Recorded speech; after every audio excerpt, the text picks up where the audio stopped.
Facebook Live. You are now live streaming from Facebook. It's saying you're live hanging streaming. from the rafters in your basement, or find a place outside. We are on Facebook, boys.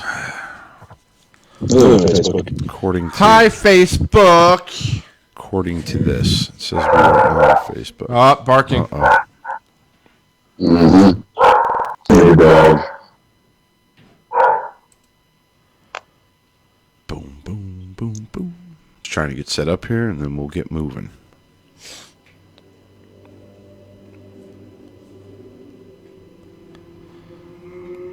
Oh, yeah. There are the bikes. Oh, I was about to say, sounds like there's a fighter jet flyover going on or something. No, it's motorcycles shooting up the road.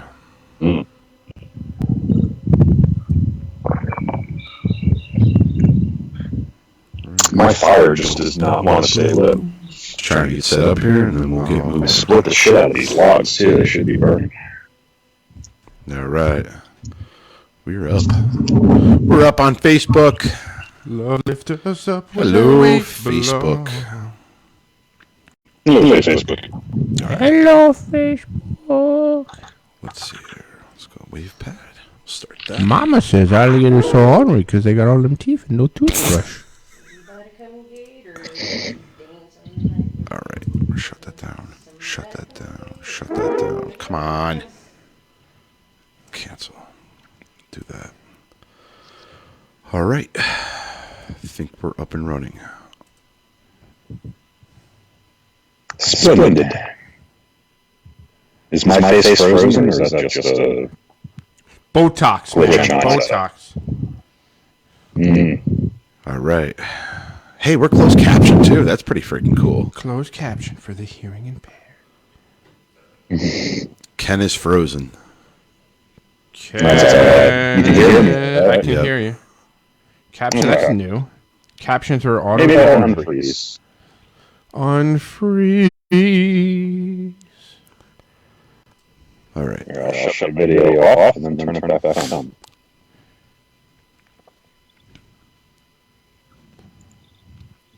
All right. All good. Don't worry about it.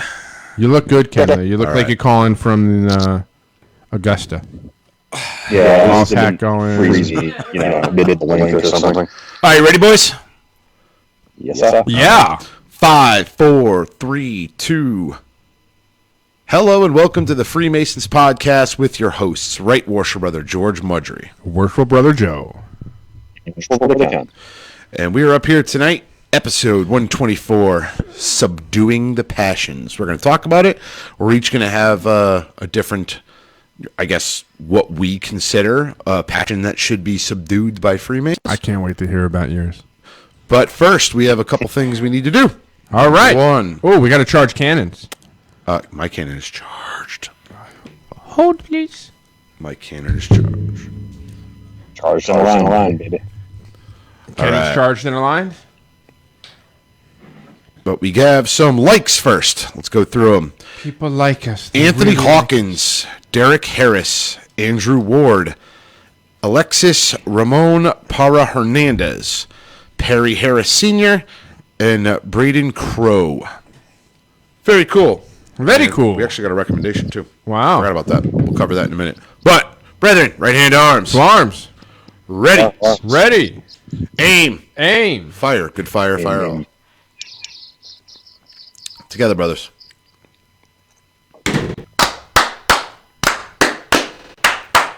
Viva, viva, viva. That's nice. Ken's still frozen. I wonder if it's on my end. Maybe it's the... Did you pause him in some It way? was on my good side. No, it's gotta be on your side. I restarted my bit. it's got to be on my side. Well, Yeah, did you pause him in some way? I brought Ken's beautiful back on here, so we'll see what happens. He is quite the handsome man. I'm okay with that. Okay with that freeze. It's my good side. So. Well, at least you don't look like you're high or drunk or something when catches you like mid-blink. Right. Looking for the recommendation, so keep going, boys. Please don't sing. What do you mean? Is it song time? It is. Joke time? Yeah, you got a joke, Ken?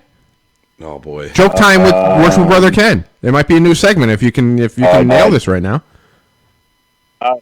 Joe, I was more asking to see if you had one. You're always jokes. I always have jokes. I got jokes. I got questions. No.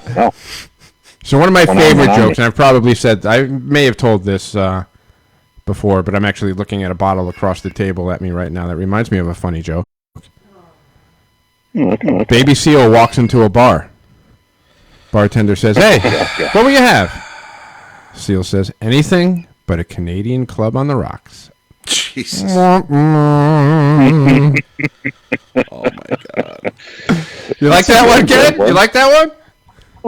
It's a little dark, you know. It's a little dark, but there literally is a bottle of Canadian Club across from me on the table right now. That's actually what I'm drinking, so. Canadian Club on the rocks. Anyway, I'll find it later. I can't see. Oh, here it is. Perry Mason Harris Jr. recommends Freemasons podcast. He liked us last time and we did it, but we did not read his recommendation. Correct. Very well informed. These guys give you the facts with a twist of humor. They are straight and forward with the craft and the history worth every bit of time you can listen. Very cool. Very nice, Perry Mason. I got to get my Canadian whiskey. I got to get my Canadian Club. And then we will toast them. And I think this time we will allow Ken to lead this one. Because we have one other toast that we need to do. Oh, boy. After that. Nothing bad. But you have the paraphernalia next to you, so that's what we're toasting. Okay. Now you're picking up what I'm putting down. I gotcha.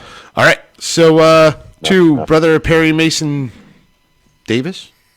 Perry Mason Harris Jr. Brother Ken, lead it. Okay. To brother Perry Mason Harris Jr. Brethren, right hand arms. Two arms.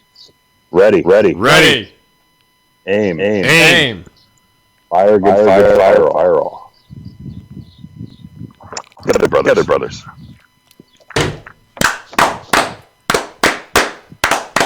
Vivat. Last thing. Well, second to last thing. We finally hung it.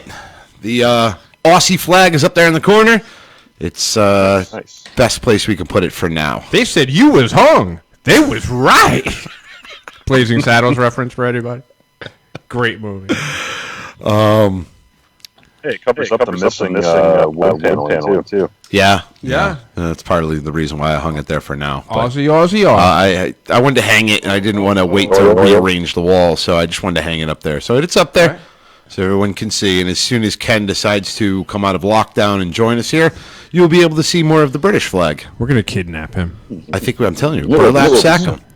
Yeah. Just show up in a black van with just spray painted on the side, free candy. Do you have a ghillie suit? Wait for him to come out of the house, and then just snatch him. No, I think do you have a ghillie suit? I do not have a ghillie suit. I was going to say, you could just wait in his backyard, have him come out when he comes out for a smoke, you just grab him. It would be funnier if we got the foot soldier, the clan from, what is it? Please clarify. Teenage Mutant Ninja Turtles. Thank you. Foot Clan, right? Yeah, okay, thank you. You're an ass. Well, I just wanted to see where you were going with that. No, the Foot Clan from. Okay, all right. Just show up in like full-on Ninja Turtles. Yeah, okay. Just show up in full-on ninja stuff and just jump out of the back of the van and just start beating the shit out of him in his front yard and just throw him in the van and just burlap sack him. Yeah, it's got one of those clava things that covers everything but yeah, we could do that. We could totally do that. I think so. You are all because the outside world has rejected you.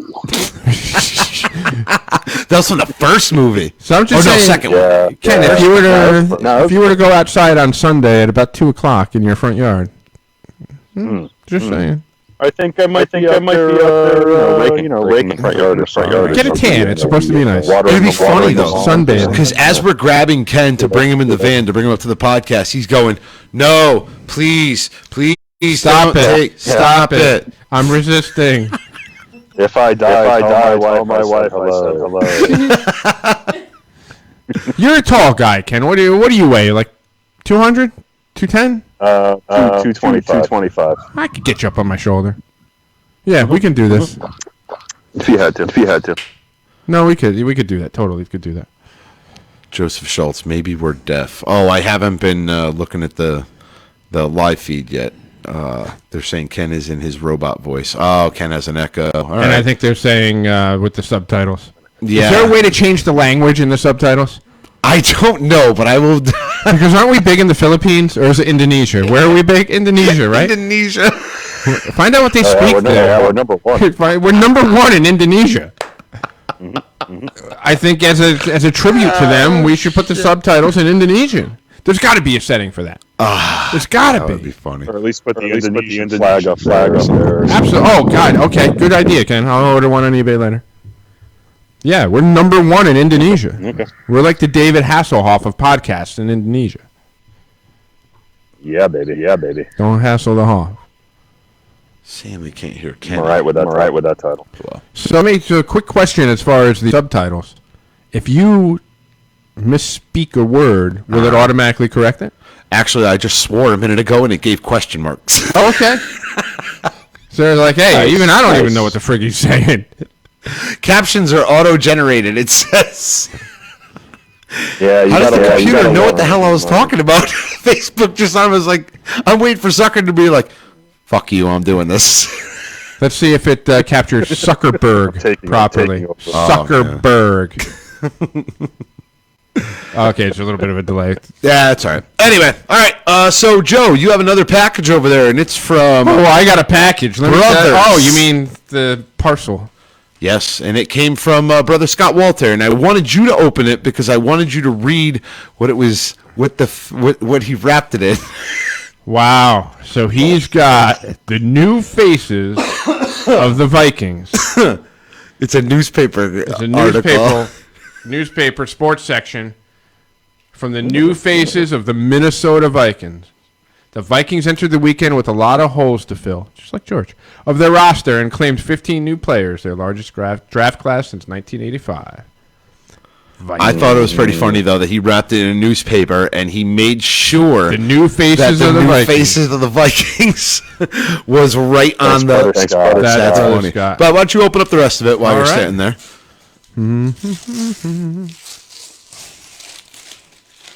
It's like Christmas, only better. And it is. It is a book from not Scott Walter. Really? It is America, Nation of the Goddess, the Venus Families and the Founding of the United States by Alan Butler and Janet Walter. That's very awesome. nice. Oh, there's a nice little note inside. Oh, what do you write? Let me read it first and see. Oh, wait, it feels like cash. Really? Oh, God, it's heavy like cash. Oh, It's kind of like cash. That's great. Lapel pins! No, Ah. challenge coins. All right, These all right. are That's his, still Masonic cash. All right. His challenge coins that look like the cover of his Templars. Very cool. The hook. the most current book that's out, very cool. where it's got the The Ankh, the Tyler sword, the trowel, and the Templar's cross map of North America in the background. Very, very cool. It's got the hook text on the back. And Cryptic Code of the Templars in America, The Origins of the Hooked X is the name of the book. And the only other thing we have over there is we have a book from Jake Dean, and I mentioned it in the last podcast, but he was asking if we got our package. Joe, can you talk about it real quick? I just got to go see the doc fast. About Jake Dean's package? Yeah. Oh, that book. I was going to say, I haven't seen Jake Dean's package. So Jake Dean, well, first and foremost, I used to like Jake Dean, but what he decided to do as a nice little FU to me was, oh, look what he put inside the book that he sent us. A pamphlet. Nice. Son of a...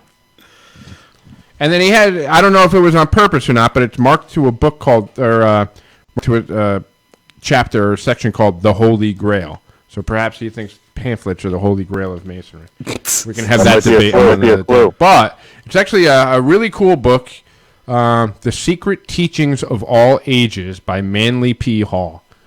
It's an excellent, excellent book. Mm-hmm. Just like any other Manly P. Hall book, you've got to, it might take you a couple times to figure it out. Might need to read something twice because a lot of his stuff is kind of out there. And it's one of those that I always explain when I first read The Lost Keys of Freemasonry. I got through it, and I'm like, what the hell did I even read?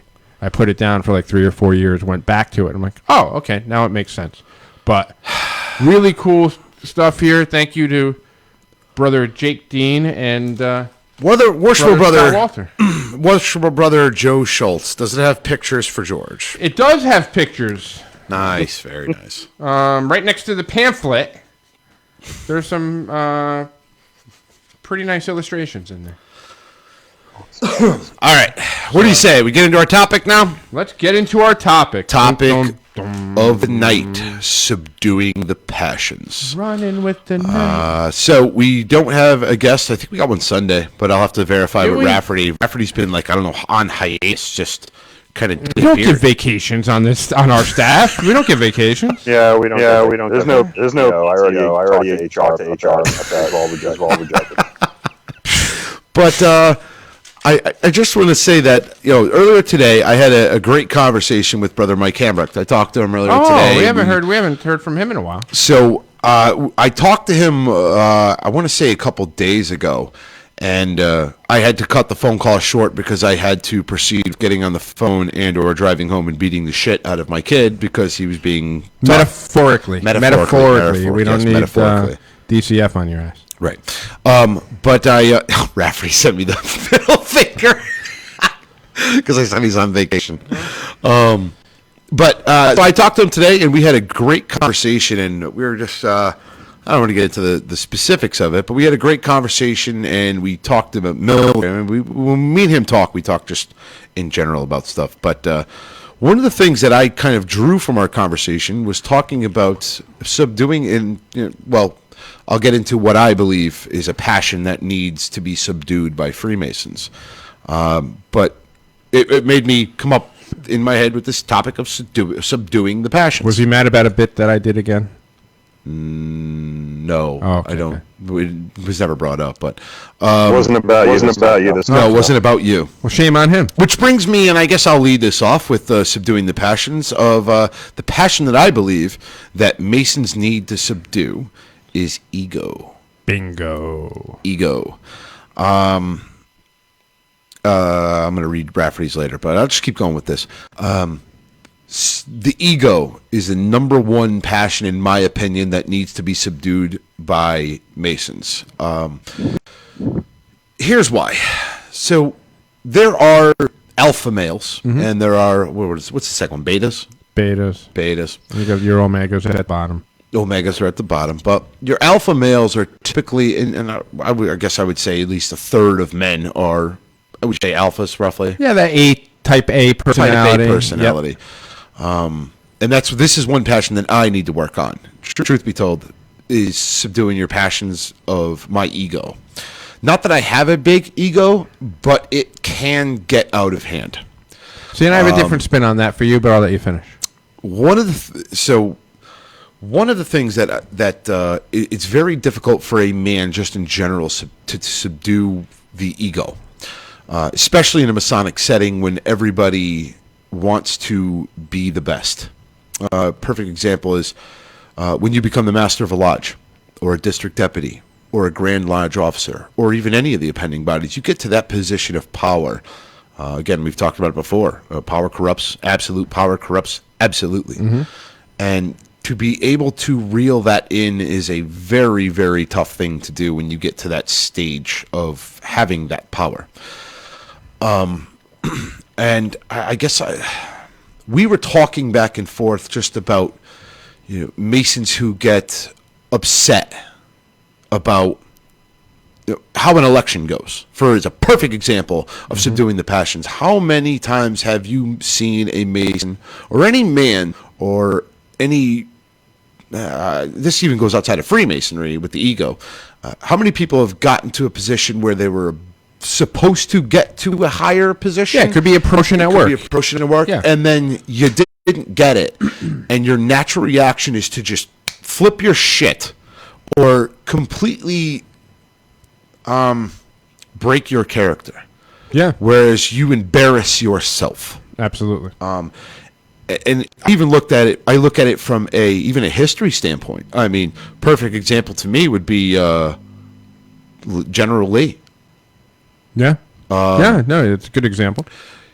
He was losing at Gettysburg, but his ego wouldn't allow his mind to say, charging Pickett's Hill, or what are the Pickett's Charge? Yeah. It's a dumb freaking idea. Right, it's the dumbest thing. You don't got to be Stonewall freaking Jackson to know that I don't run across 4 football fields of open cannon fire and charge a hill with a dug-in enemy position. Right. Even Who knew you were coming? Adolf Hitler, another perfect example of a man with a giant ego who probably should have told his forces, retreat out of Stalingrad, but his ego wouldn't allow him to take that loss. Right. Napoleon's downfall. Anybody that, like you said, that rises to prominent power, not anybody, but there's a good amount of people that their ego gets in the way and they don't have a way to check themselves, or they haven't been smart enough to surround themselves with people that'll help them check themselves and whisper good counsel to them, and their ego gets out of control. Right. And, from a Masonic standpoint, you would even say that, is it really pride in a sense, too, where you think you're... I don't know. You know what I'm looking for? It's not pride. It's something else. Egotistical or... It's hubris is what it is. It's that hubris, extreme overconfidence. Overconfidence. There you go. That you just... It's in a way, it's... You feel like it's condescending because you think you're above your normal Mason. You think you're above... Unfounded. There you go. Thanks, Ken. I think about it even of a lot of things, and this is true in Masonic lodges, when... You, as a master, you serve 1 year, right? You serve 1 year. And a lot of the things that you want to implement during your year don't happen until your successor takes over. Right. If he decides to continue it. And a lot of the time is that master who takes over for you gets the credit for something you did. Absolutely. And there's so many Masons that get pissed off about that, where it's like, well, I did it. That was my idea. Right. I laid the foundation. Yeah. And there's, for me, as a Mason, and one of the things that we talk about in Freemasonry, and we are a lodge. This isn't, George Mudry 47. This is Zanino 47 or 142 or whatever. It's not, Ken Tarwood, Ken Tarwood 42. It's everything you do is for the craft. And it's very difficult for some Masons to realize that it's for the greater good. And it's not about you. And, so how do you reel that in? How do you prevent that ego from getting out of control? For me, one of the things that I do is I try not to take credit for anything. I don't like saying, I did this and I did that, contrary to popular belief. I know there's a lot of ball busting and a puppet that was made about it. But, for instance, how do I put it? We'll use this show, for example, is the best example. It's like I wanted to have a team. I wanted you. I wanted Ken. And I wanted the fact, perfect example, of when we make a decision that I don't have the know-all, end-all, say-all. Right. One of the things we talked about when we were coming up with decisions, well, do I get a second vote? Or how we, but eventually somebody had come up with the idea, and I don't remember who gets credit. I think it was Rafferty. I'm pretty sure it's Rafferty. Hey, if you make a proposition, you don't get a vote. You don't get a vote. And I thought that was so I think that's that was genius. It. Perfect. Because clearly I'm biased. I came up with the idea. Why would I'm going to clearly vote one way. Right. Let the other three vote. I think it's very important to find a way that you can check and balance yourself. Absolutely. In all aspects of life. Even in a Masonic lodge, it's very good. We talked about it in a prior podcast of having a patriarch of the lodge. I think that's very important, is to have somebody who's above the master, that when the master gets out of bounds or does something that it's an egotistical thing, somebody can be like, hey, come here. You need a guide. He's a guide. He's a Masonic guide that when you start he's going to let you go, but when you really start to veer off path, he's going to get you back in there. It's like a shepherd. Mm-hmm. It's exactly like a shepherd, and you kind of keep the flock together. They're going to roam. They're going to do their thing. And you don't want to be overbearing. Right. But if they start to go in a really bad direction, you just scooch them back. And I want to be clear. it's not, masonry isn't telling you to not have an ego. I think everybody should have some sort of an ego, as long as it becomes not a megalomaniac type thing. You know? Well, it depends on your definition of ego. Ego meaning, because you can be proud of yourself. Because a lot of people who don't have an ego, and they also, everybody has an ego. Everybody has an ego. It's important to have an ego. It's important to feel good about yourself and believe in yourself, because the opposite end of that is depression and self-doubt, or just apathy, and you don't care at all. You don't care at all. So I think it's important to have an ego, and I want to be clear that masonry isn't telling you to not have an ego. It's telling you to subdue your passion, even it out, ego. Balance it. It's not saying don't have one. It's saying keep it in check. That's what subdue is. Doesn't mean get rid of it. It just means balance. Keep an eye on it. Bring balance, and that goes into everything. That even the simplest symbols as the tile in the floor of the lodge. There is good. There is evil. Right. Balance each other out. Right. And you can't have evil without good, and you can't have good without evil, and they keep each other in check. Right. Good obviously wins most of the time, but it's not ignoring that evil exists. It's there. Right. You need to compensate with the light to balance out the darkness. And you also need to recognize that, and again, I hate to sound cliche, but you need to recognize the first step of fixing things is to recognize that I have a problem. Right. I mean, I'm not sound cliche in AA, but I mean it's true. You need to recognize that. I'm kind of an egotistical asshole if I want it to be. I'm overbearing sometimes. Anybody can be. But so now the question is, how do I check this? Right. Jim Delaney writes, an ego as in confidence but not cockiness. Absolutely. Right. But because that ego, to me, ego can be, it's that sense of personal pride. Right. It's that sense of personal accomplishment.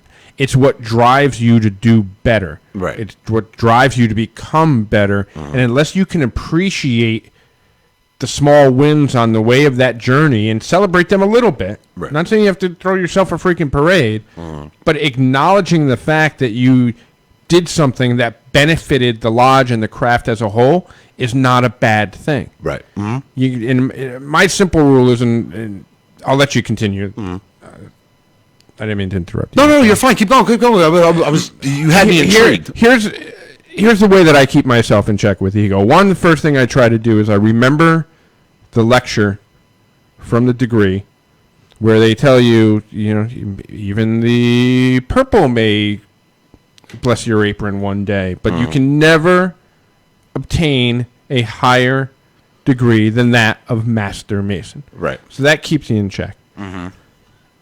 But simple rule for myself is you have 24 hours to celebrate. Right. Anything that you're talking about that you did that happened more than 24 hours ago, nobody cares. Right. Move on to the next thing. It's like going to your high school reunion and you've got this, the captain of the football team who's now bald and weighs 500 pounds. Yeah, I caught 3 touchdown passes in the state championship game in 1890. Who cares? It's like if that's the pinnacle of what you've accomplished in your life, was 30 years ago, you're in bad shape, dude. It's like the uncle from what is that? Napoleon Dynamite. It's him. It's Ted Bundy, or not Ted Bundy. Wow, Al Bundy. Al Bundy. Paul Kai. Ted Bundy, whole different thing. But celebrate it for 24 hours. Right. Move on to the next challenge. Look for that next celebration, that next thing. Don't spend time looking in the past on your accomplishments. Right. I also think, and I'm going back to that, you need to, once you recognize that, I could potentially have an ego issue. And everybody to a degree, I believe, has an ego. Once you recognize you have an issue, now you got to make steps to make sure that it doesn't get out of check. Well, what are the steps you do? Me, for one, I put a bunch of people around me who will say, no.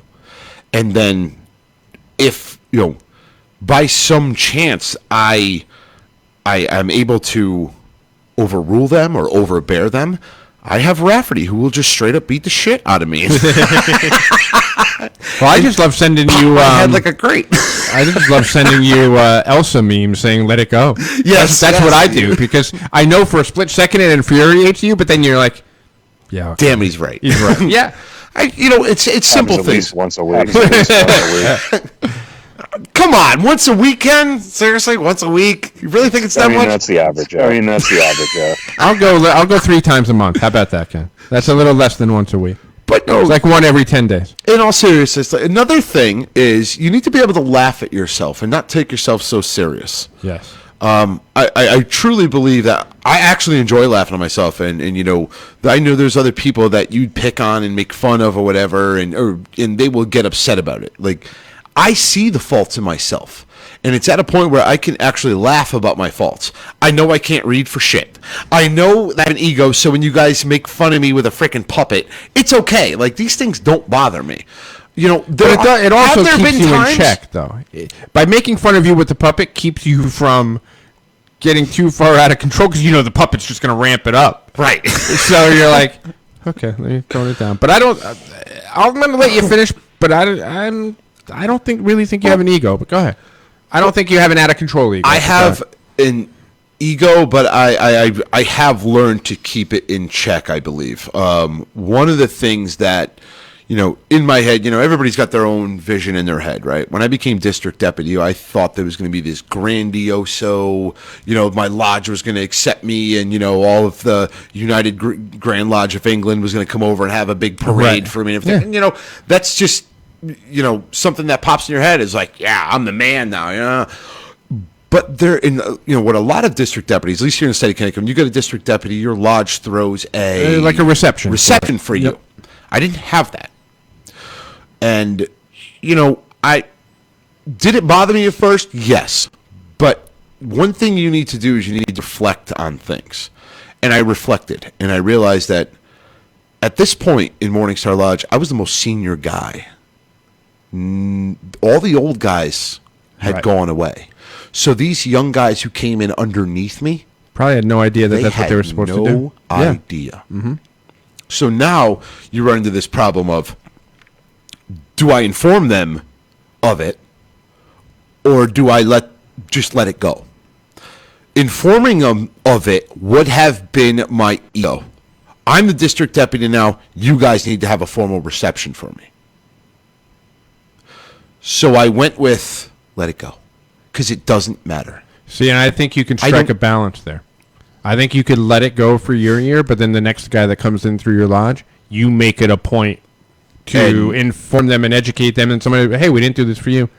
Yeah, I know, and that's not going to happen to anybody from this lodge again, so now you guys know this is what we do. Right. And truthfully, that would be my contribution to the lodge. Again, It's not about me. It'd be about who's going to be the district deputy after me. Right. So yeah, and it could potentially be somebody from your lodge, and right. Mm-hmm. And you would know that. But I'm kind of feeling like a proud papa right now a little bit.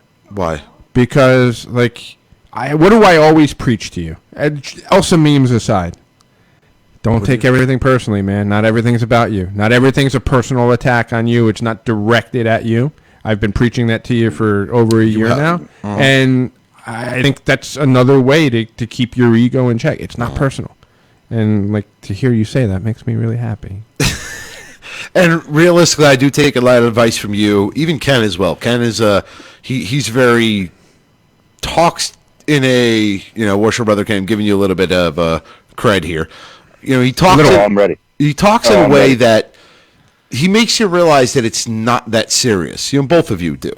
And even if I'm still hot, Raphael will just pummel the living hell out of me. So at some point, I gotta cool down. Yeah, he'll just sit on you in the middle of the floor. You can't get up until you expend all your energy.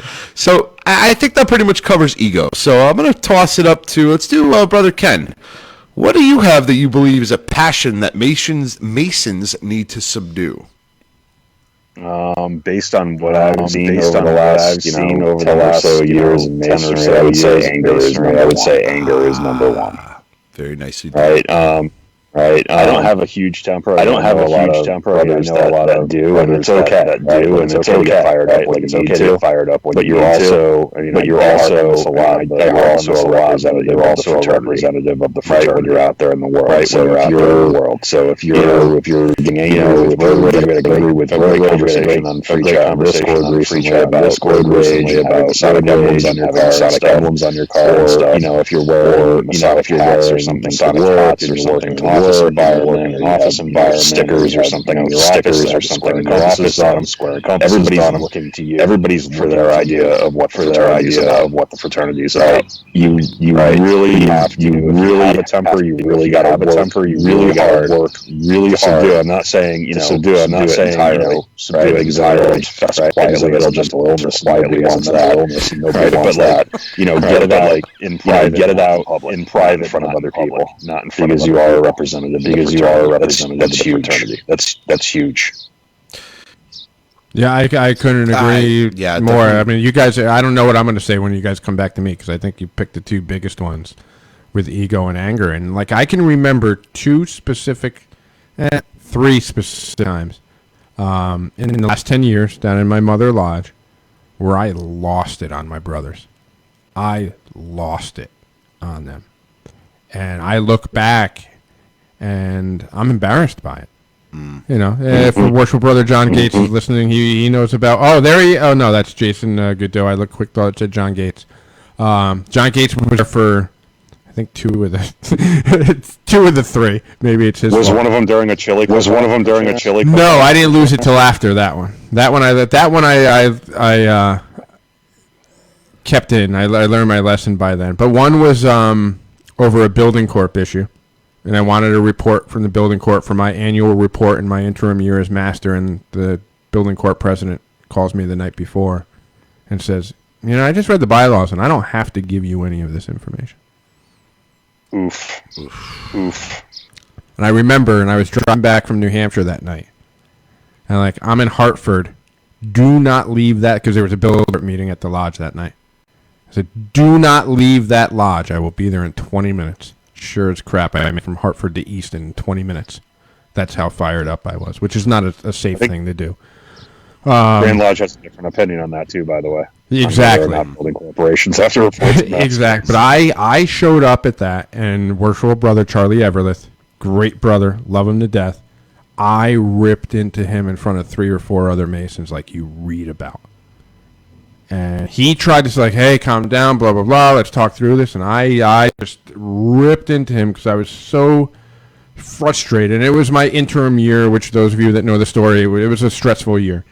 But I was not happy about the way that, and I still feel bad about that to this day. That was 2015 that happened. And to this day, I still feel bad about that. And one of them was at a past master's degree. And one of my triggers... And at least I know what my triggers are. And I think that's a big key to subduing any passion. Yep. Is knowing what triggers you. Right. I cannot stand bullies. I just can't stand it. And another brother was bullying another brother during a past master's degree of all things. Yeah. And I lost it. And I just, again, ripped in that brother. And of course, my AGM at the time, was now the district deputy, was in the room when it happened. Right. So I lost it, did my thing. I went back and I apologized to the whole room, and I handled it. But, there are just certain things that trigger you. So I think a key, whether it be anger, whether it be ego, know your triggers. When you see them coming, time to take a step back.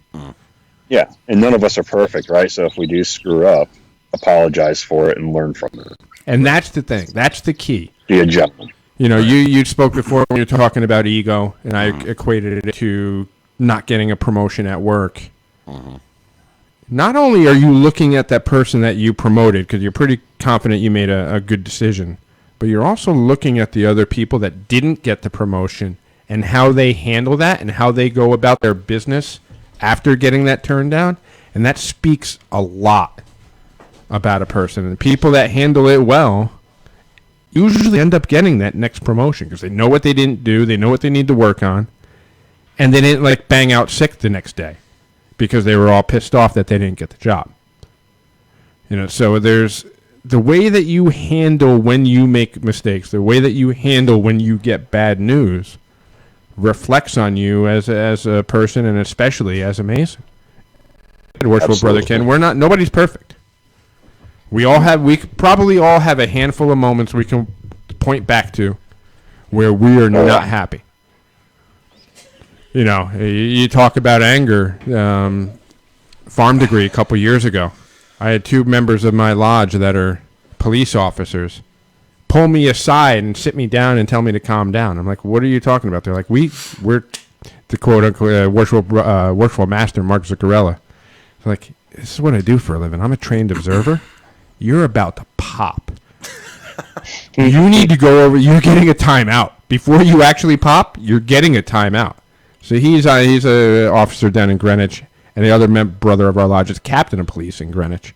And they were the 2 that pulled me aside and like, dude, you're about to pop. You need to calm down. You go over there and sit down. Just don't talk to anybody. So that's useful because absolutely. You know, if you're not.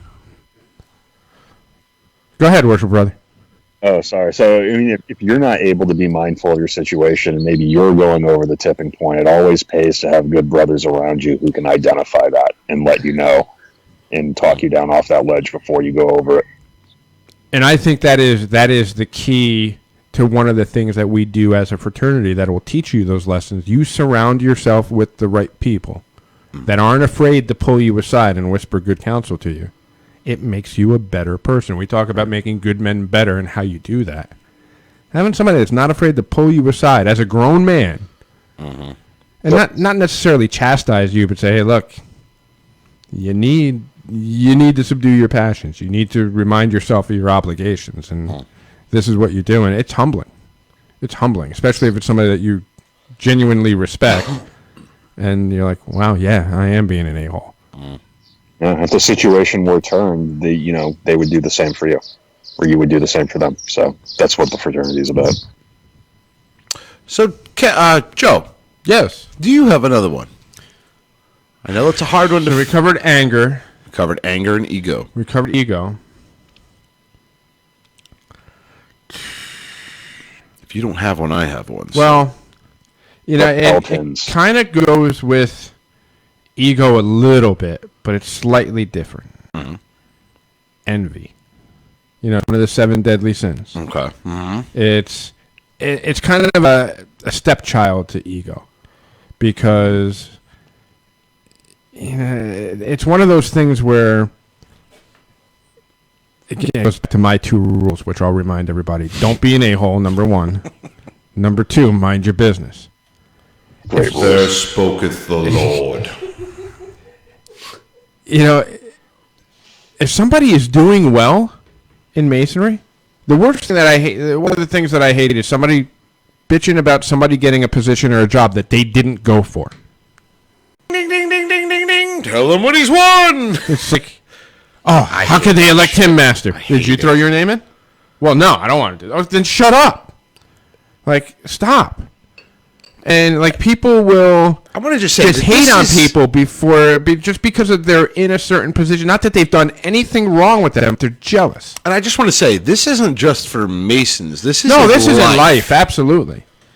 This is in life, and it's that jealousy / envy. Where it's like, dude, can you just be happy for them? Right.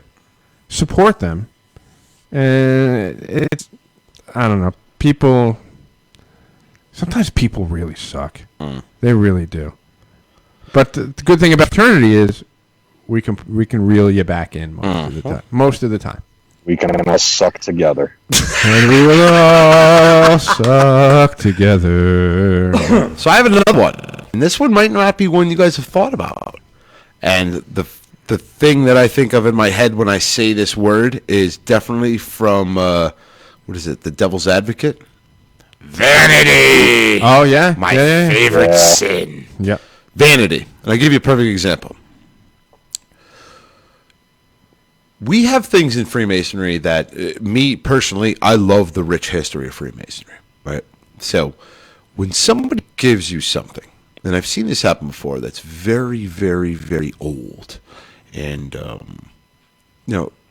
via an apron or something like that, one of the rounded aprons, or something that's a little tattered or torn, but it's something like, for instance, that Templar apron. I can't even tell you how freaking old that thing is, but it was given to me.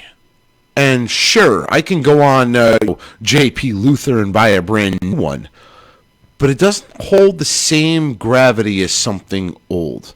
So this is what I bring in vanity for. There's so many Masons that they will get something that, it's not brand new. Oh, this is hand-me-down. Oh, perfect example. Yeah. And I have to just say, Templary and swords. You have no idea somebody who gets a sword that's kind of dull, or maybe the blade isn't as shiny as it was, but it's got another knight's name on it from 1920 or something like that. Yeah, but it's not good enough because they need the bright, one with shiny their name gold. On it. It's got to have their name on it. They want the Crusades on the on one side of the blade, because you can get swords that are acid etched with the actual Crusade scene on the blade. So they have to have the newest metal. They have to have the newest chapeau. They have to have, truth be told, and I bring it back to the Templars, and this is where I'm drawing this vanity thing from, is the Templars and getting modern day Templars getting old gear and being pissed off about it's got an old ostrich feather. Now they're all emu feathers or whatever they are. So they're more fluffy and stuff. But the ostrich feathers were literally flat, right? And you could see the spine of the feather on it. Well, that's it's too old. It's not good enough, right? And bring it back to the old ancient Templars. They actually were given the same thing. The ancient Templars were given old, what are they called? The tunics or whatever they were over their thing. Yep. They were old. They were they were still workable. They were tattered. Some of them had, fringe and all that stuff. But you couldn't ask for a new one because they would throw you out of the order because of it. Right. Because you were meant to be humble. You were meant to understand that it's not about your material things. It was more to it than that. Right. And that's one of my most hated, I guess, things is Masons that are vanity. And I don't want to say just Masons. Again, we're talking about just in life in general. Right. Vanity. Yeah. Vanity and having the shiniest jewel, or, how come I didn't get this? Or how come I didn't get, it's material shit. It's the message behind it that you should understand. Absolutely. And I can add on that, and I can give you two different examples where, somebody you've seen my past master's apron. Mm-hmm. It's pretty extravagant. Uh-huh. But I was told, pick out something you want. Right. So it was a reflection of my personality as a Mason, my journey as a Mason, and what I wanted. Right. So that's a little bit extravagant. However, but to balance that, I was given a past master's jewel. Right. From a past master who was the master of the lodge the year I was born. It just happened to work out that way. And his name is etched on the back, and the year he was master is etched on the back, and it actually is pre-merger, and it just says Aspetuck Lodge number 142. Right. And people are like, oh, you can add a bar to it, have your name added to the back. No, I'm good. Right. Here's a master that wore this and was master of the year, that I was born, and there's a rich history. It's pre-merger. Right. There's a lot going on with it. I'm not touching that. Right. I took it as quite a nice gesture that they would give me a past master's jewel from somebody who was a past master of the lodge, and I wear it with honor. Right. And I like to think of it as, when I'm wearing it in lodge, I'm not just representing myself. I'm representing him. I'm keeping his memory alive, his year alive. And people are like, oh, it's a nice, whose is that? Oh, it belonged to Worshipful Brother Carlton Emery. Yeah. Yeah, perfect example of that is, our first master of Morning Stars was Abel Wheeler, and he was actually the This is back in 1804. He was actually one of the charter member. He was a charter member of 3 different lodges. And I would, if somebody came up to me and said, "Hey, this is the apron of Abel Wheeler from 1804," there is no freaking way I would rock any brand new apron over that ever. Oh, never. And that thing could be it could be a smash bag of ass. That thing completely falling apart. But there's such a rich history there. Just because it's got so much history behind it. I mean, you could even go. Let's go to 1857 or whatever.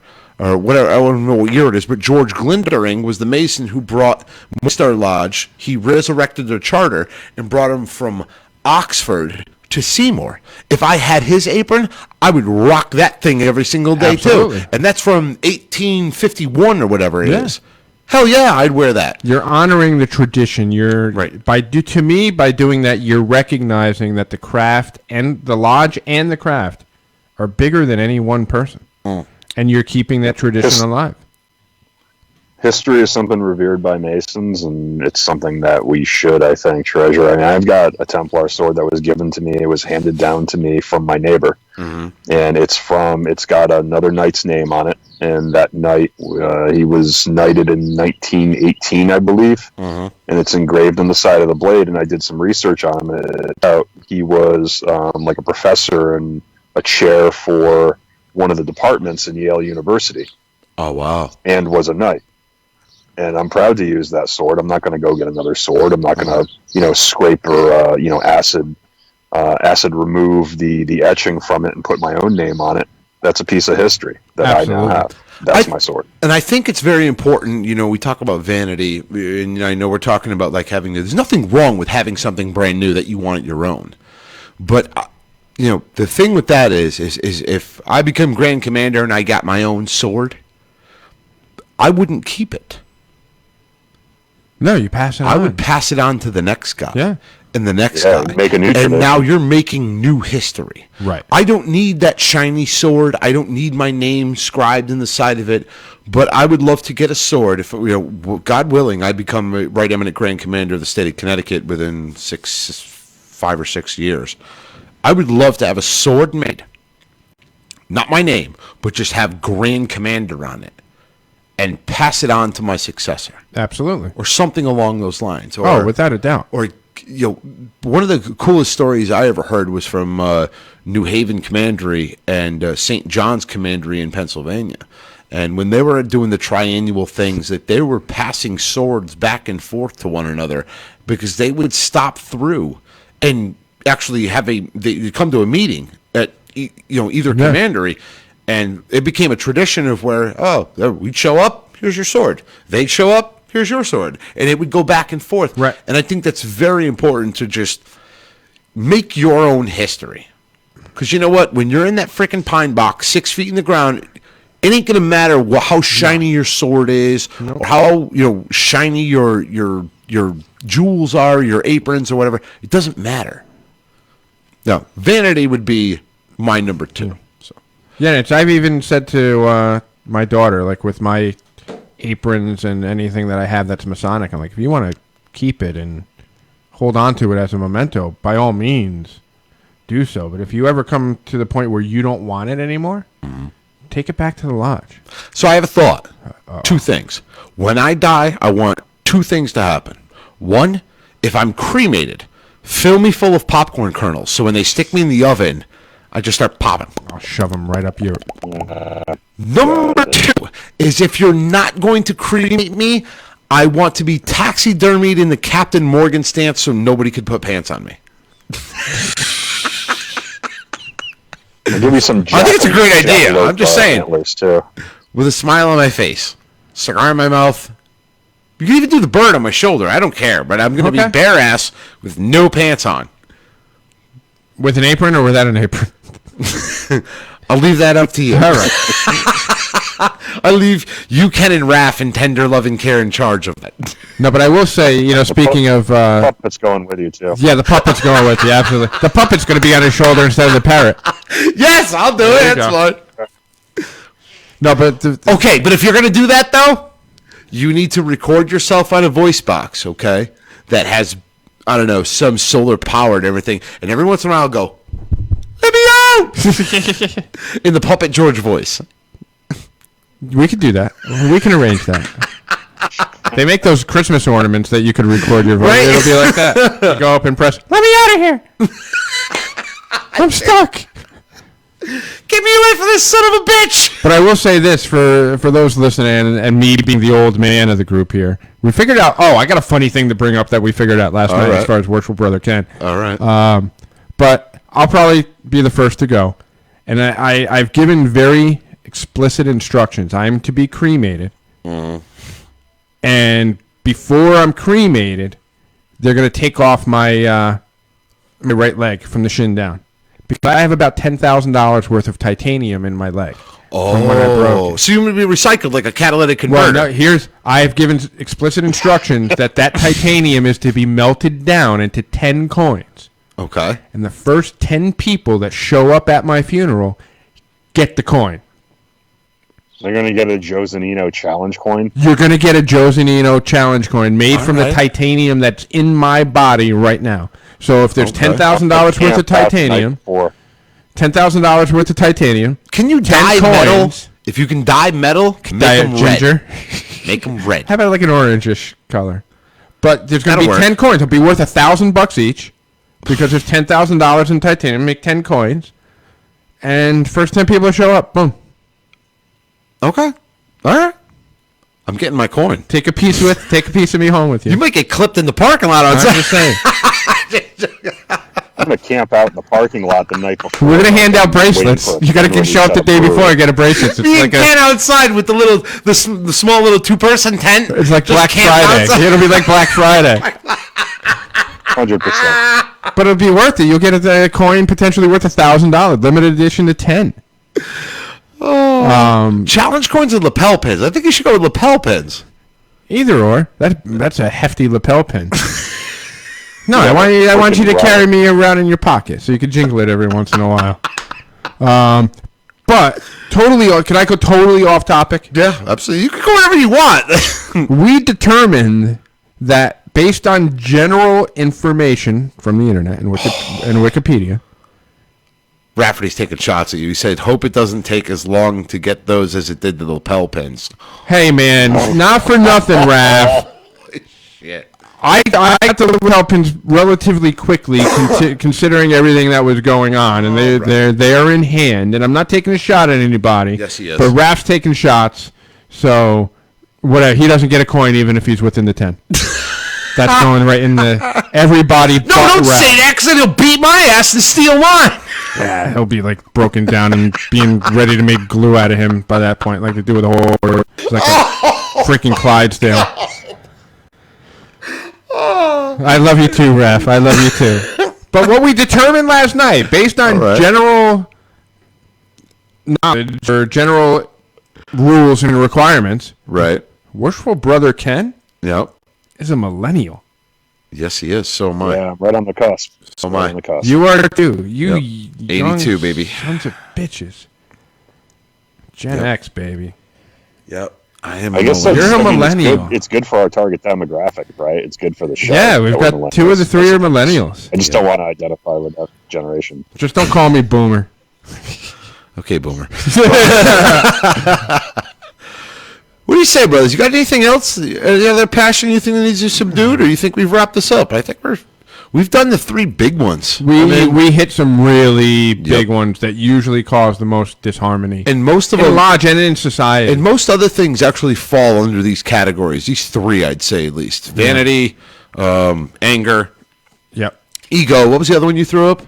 Envy. I threw out envy/jealousy. Yeah, definitely. I think a lot of those fall into that category. I mean, it all breaks down to eventually 2, though, right? It breaks down into the 2 rules. Right. Brother Josephus' 2 rules of civility. Don't be an asshole and mind your business. But sometimes it does happen on Discord, and you do break down into being an asshole sometimes in Discord, which is a funny asshole. For instance, me and Danny are actually going to have a boxing match. So that's a good civil way to get your anger out. Right. And you know what? We're going to get you like the big inflatable gloves too, to make it even more of a spectacle, like the big blow up ones. No, we talked about it, and I will actually say that this conversation it started off as, I would say, probably a joke, and where Danny is a boxer, we were making fun of him, and then I was hitting the bag, and I sent the video of me punching the bag, and it kind of evolved from there. Danny sent the funny video back and forth. That was really funny. Are you ready, my Dre? I'm ready.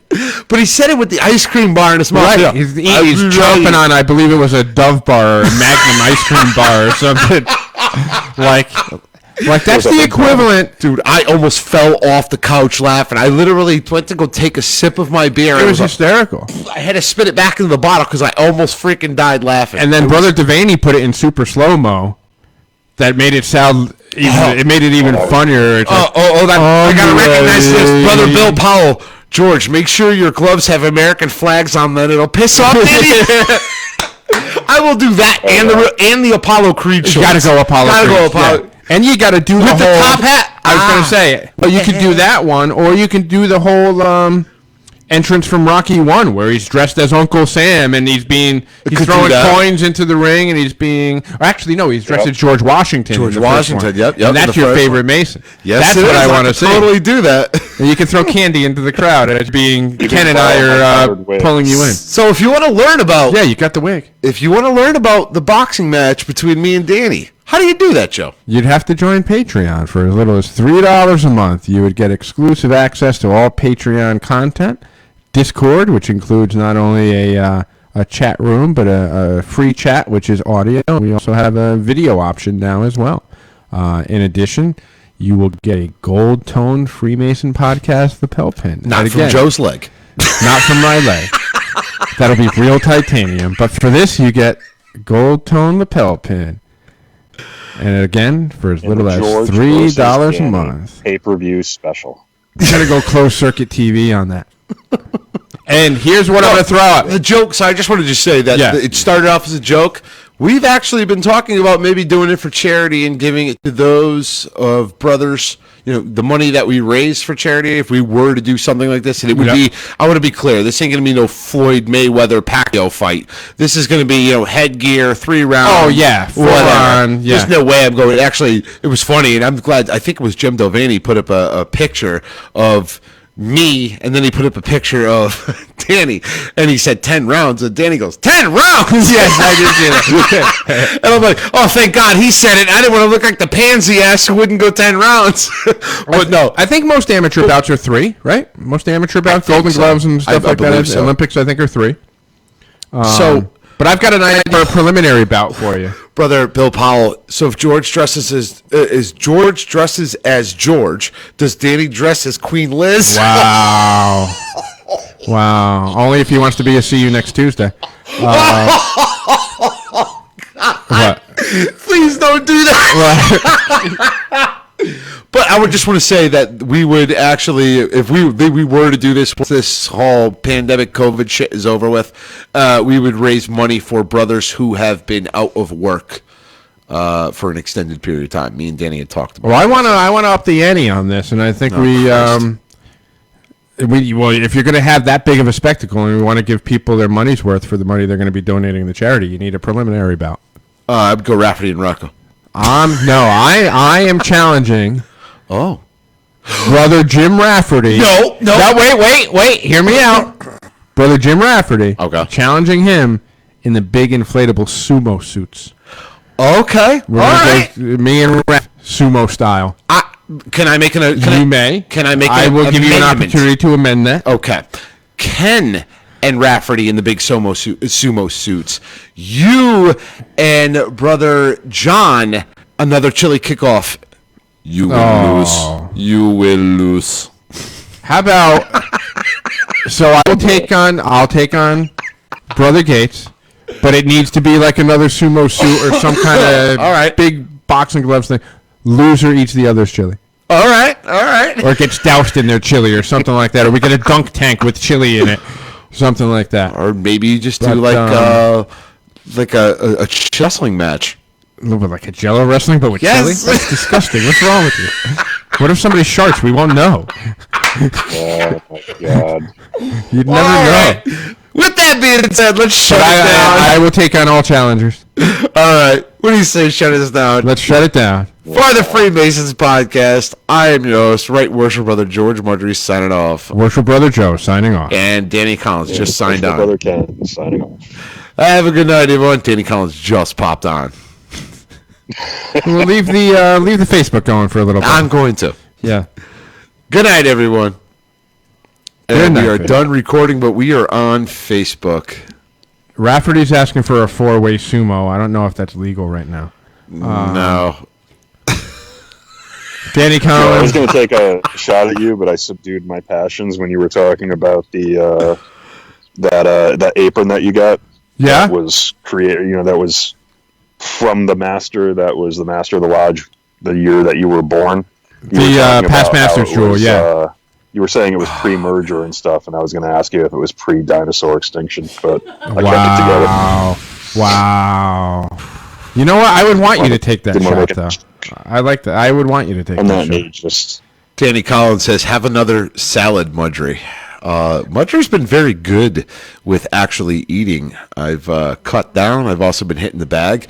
Danny also had a salad the other day. He just said there happened to be a hamburger in between the lettuce and tomato. He keeps popping down those Magnum bars. Oh, man, that was funny. But anyway. But no, that was a lot of fun on Discord. It was Yeah. nice to see that fun and just good old-fashioned, good-natured ball busting on Discord. That was a lot of fun. All right, let's shut it down. Everyone who tuned in, thank you very much. Cheers. Cheers. Cheerio. Cheerio. Have a good night, everyone. See ya.